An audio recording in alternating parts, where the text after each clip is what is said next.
Labas muna tayo. So, it's my outfit. May kukunin na akong parcel.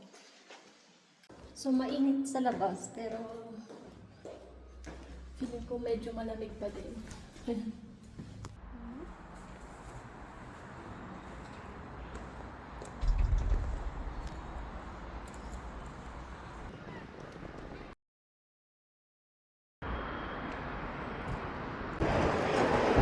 So, under dito.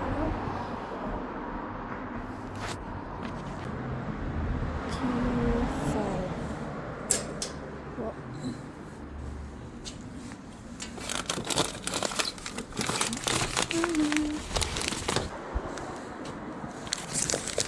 So, got it.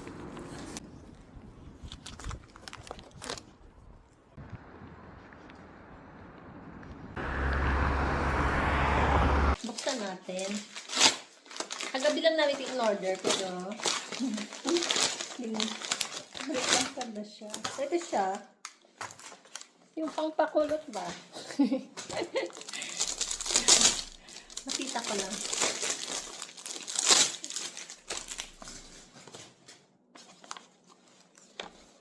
Maganda daw kasi siya gamitin.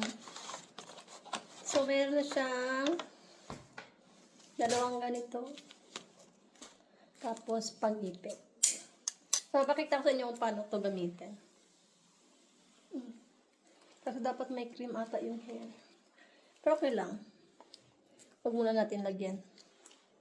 So, ganito lang daw yun eh. Ano ba yun? Ganito. Diba? Alam ko ganito lang yun eh. Ganyan. Ay, hatiin dapat muna.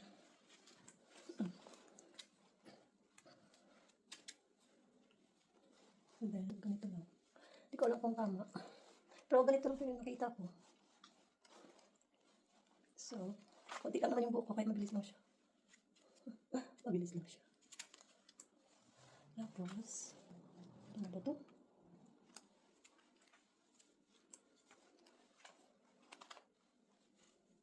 Ayun kayo, ikan sa buhay. So, ganito lang siya. Tapos, ganun daw, itataas daw para mas kukulot. Then, itong isa na to, ito yung ginagamit dito sa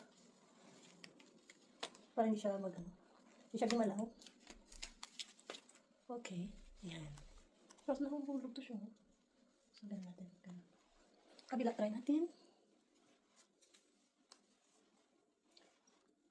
Pero mas naiisihan ako magawa dito sa kabila.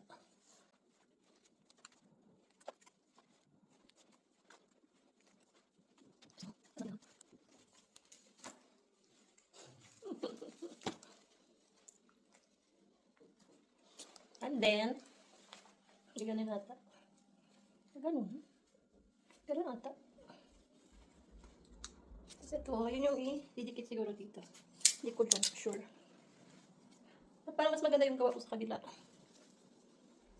So, yan na lang, igaganon ko na.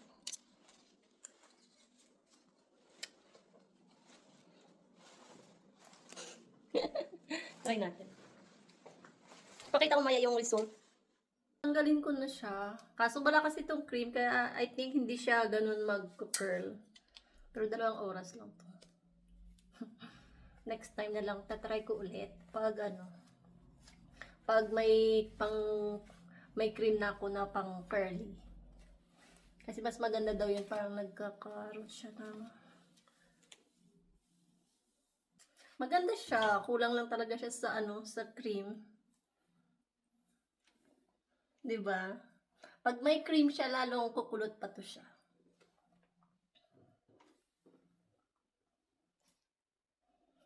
I like it.